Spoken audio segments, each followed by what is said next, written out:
Bonjour à tous, donc aujourd'hui on se retrouve pour une nouvelle vidéo sur le CSS3.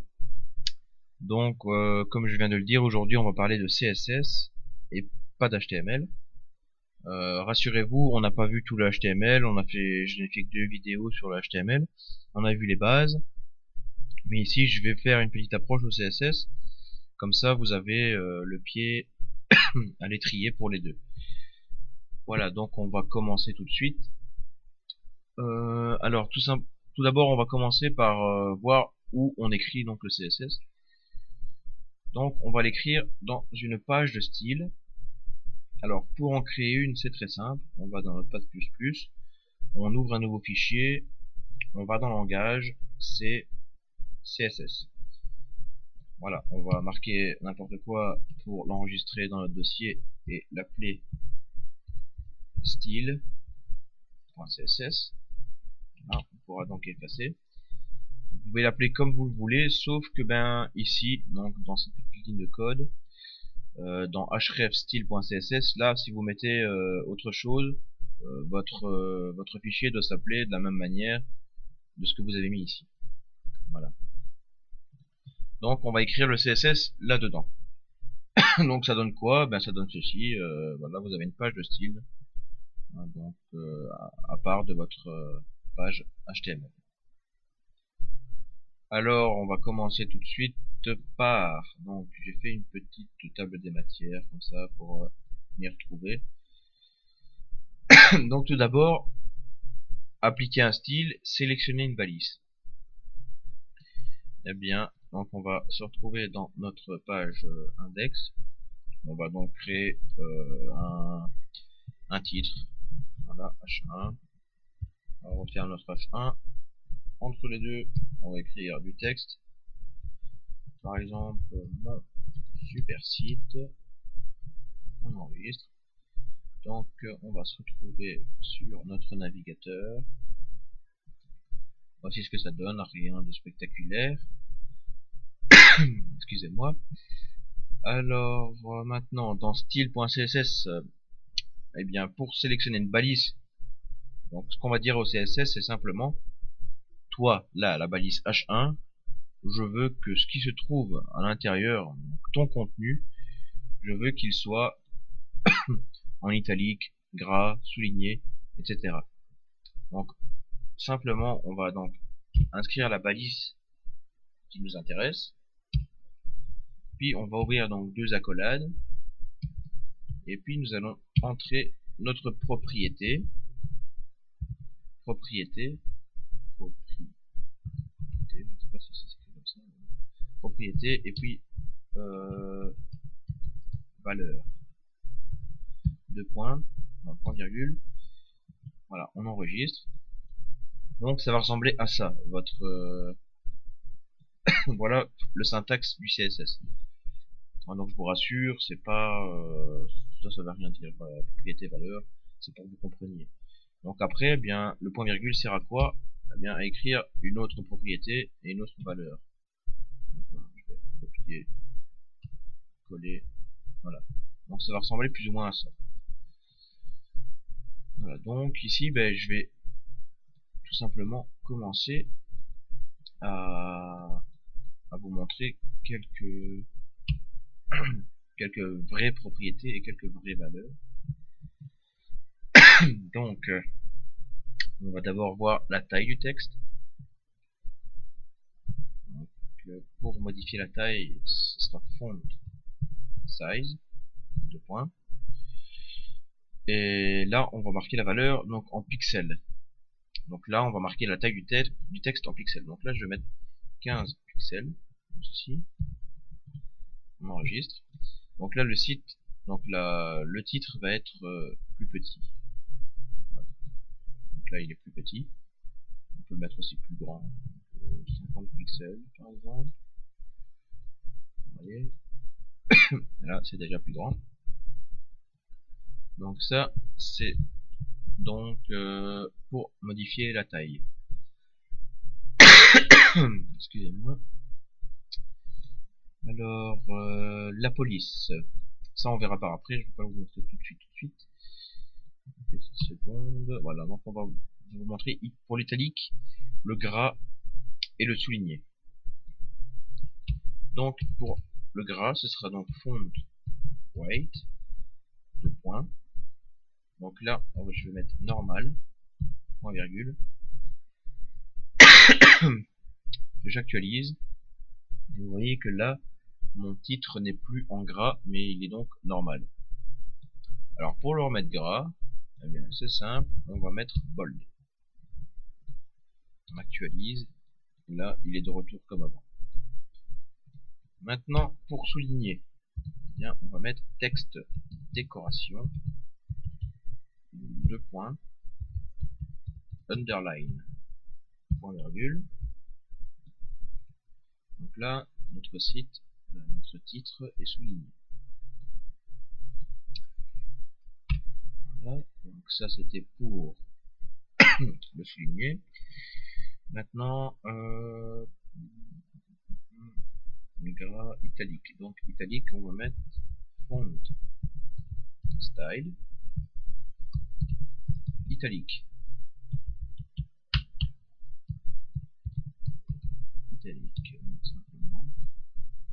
Et donc notre site, notre titre est donc en gras, souligné et en italique. Voilà donc à quoi ça ressemble. Une partie de code en CSS. Donc on va passer à la suite. Donc là je vais vous montrer ceci. Donc appliquer un style, classe et ID. Parce que vous voyez donc ici le seul inconvénient d'utiliser des balises comme ceci. Donc en mettant directement le nom de la balise qui se trouve dans l'HTML, ça va nous compliquer les choses car si maintenant je refais un autre H1, si donc je refais un autre titre, le problème c'est qu'ils seront tous de la même manière parce que forcément lui ben, ce qu'il comprend c'est que tous les H1 doivent être soulignés, doivent mesurer 25 pixels, doivent être en gras et en italique. Donc c'est pas très pratique. Donc ce qu'on va faire, c'est qu'ici on va donc créer une classe ou un ID. Donc on va commencer par la classe. Donc, dans notre HTML, on écrit classe égale 2 guillemets et entre eux on marque ce que l'on veut. Donc ici, pour ma part, ça va être titre 1 par exemple. Voilà. Donc là, au lieu de faire H1, on va donc mettre titre, mais en mettant un point devant, titre 1 en subverbe. Donc pour la classe, il faudra toujours mettre un point et puis écrire ce que vous avez marqué dans classe. Voilà. Donc, maintenant, on va aller et là vous voyez que celui qui a été modifié, c'est rien que celui où j'ai mis classe. Voilà. C'est simple. Donc maintenant, il y a aussi une autre manière de faire, c'est avec ID. Donc en mettant ID, il faudra plus mettre un point, mais à ce moment-là, il va falloir mettre une dièse. Voilà. Donc là, bah, pareil, ça ne change pas. Mais la différence qu'il y a entre ID et classe, c'est que donc classe, on peut l'utiliser plusieurs fois. Donc c'est-à-dire que si je mets classe, je peux très bien le mettre pour d'autres titres. Ça marchera tout aussi bien. Ouais, donc ici il faut que je modifie le point. Là, vous voyez bien que ça ne marche pas si on met une dièse pour la classe. Donc voilà, mais la différence c'est que ID on ne peut pas l'utiliser plusieurs fois. Ça veut dire qu'ID ben, il peut être unique. Donc ID on va l'utiliser pourquoi? Ce sera plutôt pour un logo, pour pour un logo, pour un menu, etc. Donc des choses qui seront uniques dans votre site, donc votre pied de page, ou peu importe, mais quelque chose d'unique, donc qui peut pas se répéter. Voilà. Donc ça c'est bon. Alors maintenant, je vais vous montrer comment installer une autre police. Donc ici, pour introduire une police qui est déjà dans votre navigateur, donc ici, là je vais vous montrer les polices qui seront, enfin, qui sont les plus connues et que tous les navigateurs, la plupart en tout cas, les prennent. Donc Font Family. Donc ici, on va prendre par exemple de l'Arial. Toujours la même chose.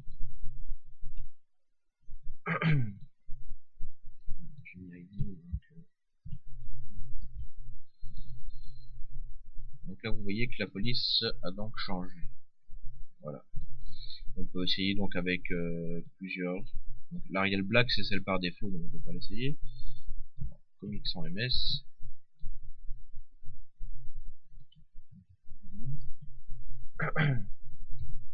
Et donc vous voyez que ça se change, que ça se modifie, donc ça fonctionne bien.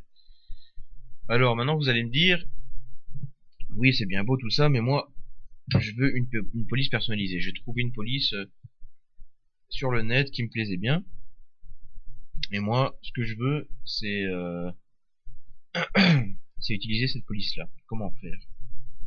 Eh bien heureusement pour vous, CSS3 donc vous offre la possibilité d'introduire une police personnalisée et très simplement. Donc, je vais vous montrer tout de suite. Donc, pour commencer, on va se rendre sur un site qui propose des, des polices personnalisées. Bon, pour ma part, moi j'utilise, je vais sur Font Squirrel.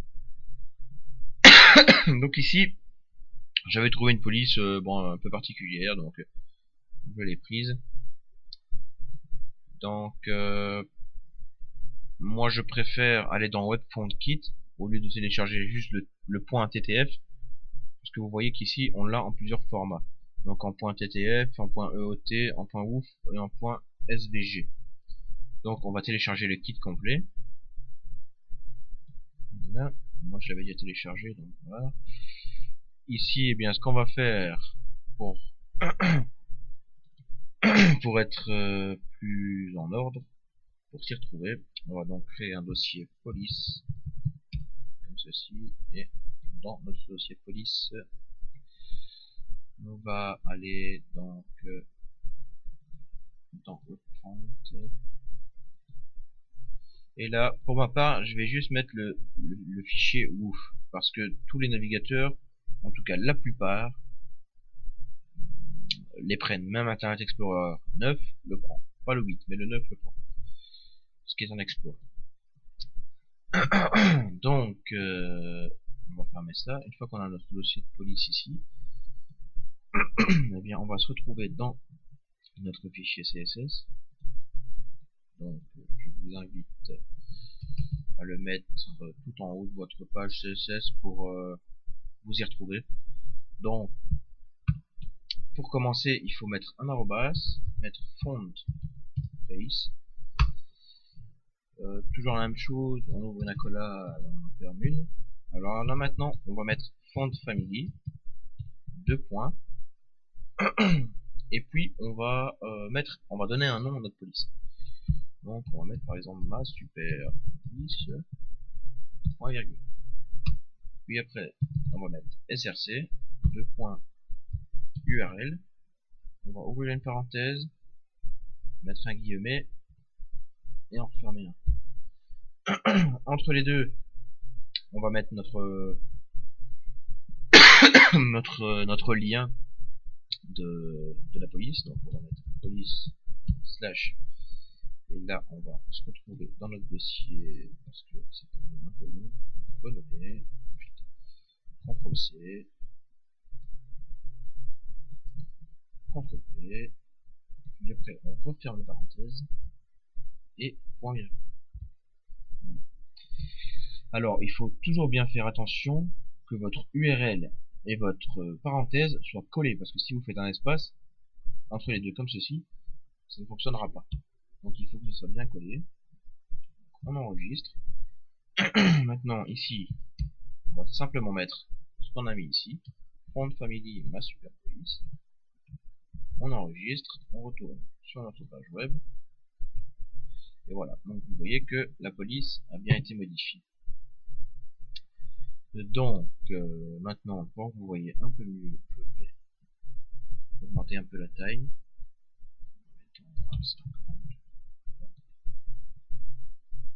Et là, vous voyez donc que votre police est donc bien installée. Voilà. Donc maintenant, on va voir l'alignement. Donc si jamais vous avez des questions, n'hésitez pas à me les poser dans les commentaires ou par email ou ce que vous voulez. Je n'hésiterai pas à vous répondre. J'en profite aussi pour vous dire que si jamais ça vous plaît ce que je fais, tout ça, eh bien vous pouvez vous abonner, ça me ferait plaisir. Ou mettre même un petit j'aime. Ou voilà, ce serait super sympa de votre part. Enfin, si vous n'aimez pas, c'est pas la peine de le faire. Si vous avez des reproches à me faire aussi, parce que bon, par exemple, vous comprenez pas bien ce que je dis, ou je vais trop vite, ou alors je tousse un peu trop, ou voilà. Si vous avez des reproches à me faire, n'hésitez pas à me les faire aussi. Ça, comme ça au moins je m'améliorerai. Et puis bon, c'est pour vous que je fais ça, donc autant que je le fasse correctement et que ça vous plaise. Donc si jamais ça vous plaît pas, ou si ça vous plaît, n'hésitez pas à me le mettre. Je le prendrai comme je le prendrai avec plaisir, pas de souci. Donc voilà, petite parenthèse. Petite parenthèse sur ça. Donc maintenant, on va simplement commencer à voir l'alignement du texte. Donc ici, vous voyez que notre titre, c'est moche, il est sur le côté à gauche. C'est un peu chiant. Moi, ce que je veux, c'est le mettre au milieu. Bon, déjà, ce que je vais faire, c'est que je vais enlever celui-là. Donc, dans style, on va faire texte aligne, deux points, center, en virgule. Et voilà, notre site est bien mis, il est bien au milieu. Et voilà, maintenant, ce que vous voulez, par exemple, savoir des articles, ou que ce soit qui soit à droite, mais pas à gauche. Donc, là, bon, vous allez mettre right, point virgule, je l'ai déjà mis, voilà. Et donc vous voyez que là, il se met à droite. Après, pour le remettre à gauche, soit vous mettez rien, ou soit vous mettez left. Soit vous mettez left, voilà. Et là, il se retrouve comme tout à l'heure. Si vous mettez rien, ce sera pareil aussi. Voilà, maintenant, je vais vous montrer un dernier truc pour aujourd'hui. Je pense que ce sera assez pour un premier cours sur le CSS. Donc, je vais vous montrer les flottants. Donc, pour vous montrer les flottants, moi, il me faut beaucoup de texte. Donc, je vais faire un très long paragraphe, très long. Pour ce faire, je vais aller sur lorem ipsum, si je ne me trompe pas. Lorem ipsum, désolé, je suis un peu fatigué aujourd'hui. Je pense que vous l'avez remarqué. Alors, générer le lorem ipsum. On va prendre un très long texte, tout le lorem ipsum. Voilà. Et on va le taper là-dedans. On va enregistrer. Alors, ce que ça va donner, c'est du texte, du texte, du texte, du texte, et encore du texte. Bon, ici, apparemment, c'est très grand quand même. Donc, des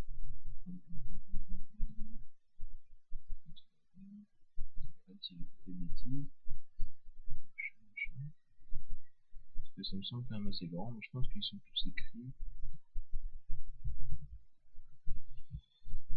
Ça me semble assez grand.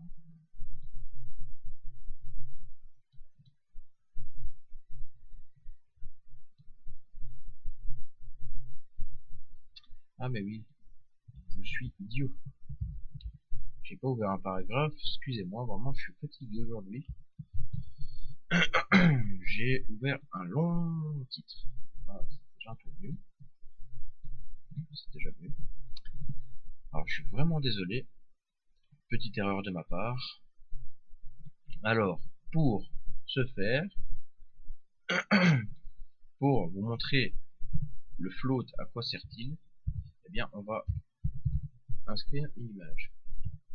Donc, on va générer une image. Donc ici je vais regarder si j'ai une image dans mon dossier. Oui, j'ai une image, c'est formidable. Alors elle se trouve en quel format cette image? Ok. Alors, eh bien on va mettre donc image slash html ou un png. Voilà, donc un petit rappel, hein, donc c'est une valise orpheline, donc elle se ferme comme ceci. On enregistre. Alors, je sais pas si je vous l'ai dit la dernière fois, mais quand on insère une image, il faut mettre un texte alternatif. Donc il faut donc mettre alt égal, et là on doit mettre ce que l'image représente. Donc on va mettre HTML. C'est au cas où l'image ne se génère pas, il faut que il faut que le texte apparaisse. Donc on enregistre. Voilà, donc l'image se met entre le texte, forcément. Mais nous, ce qu'on va faire, c'est que on va donc déjà inscrire une classe ici. Voilà. Et on va mettre img.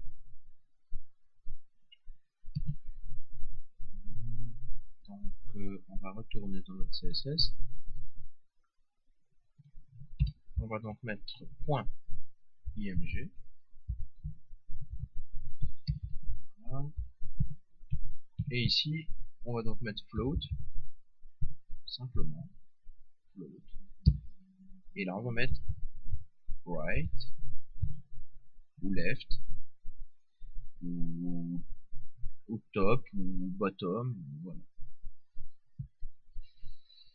Donc on va essayer. Donc ce que ça fait, c'est que le texte en fait il contourne votre image. Donc vous avez votre image ici. Et le texte, ce qu'il fait, c'est qu'il la contourne. Donc l'image se met à droite et le texte la contourne. Donc, comme vous voyez ici. Alors on peut le faire aussi à gauche. Left. Voilà, donc là ça va faire ça. Ça va donc se mettre à gauche. On pourra le faire au top. Donc là, forcément, vu que l'image a été insérée, vu qu'elle a été insérée ici dans le texte, elle ne sera pas aller plus haut que ce texte-là. Voilà. Donc en gros, top, c'est c'est comme si c'était par défaut. Donc, voilà. Ici, bottom, je sais pas ce que ça va donner, bottom. On va voir. Ça donne rien non plus. Donc voilà, le principal est donc right et left. Enfin, moi personnellement j'utilise pas beaucoup le float. J'utilise une autre manière que je vous montrerai par la suite. Donc voilà, ça c'est donc le float. Et voilà, je pense que ce sera tout pour aujourd'hui. Donc j'espère que vous avez apprécié. Désolé pour les quelques erreurs que j'ai pu faire pendant ce cours. Je suis un peu fatigué aujourd'hui. Donc voilà. Si jamais donc vous avez aimé, n'hésitez pas à mettre un petit j'aime ou de vous abonner. Je vous remercie à tous de votre attention et donc à la prochaine. Au revoir.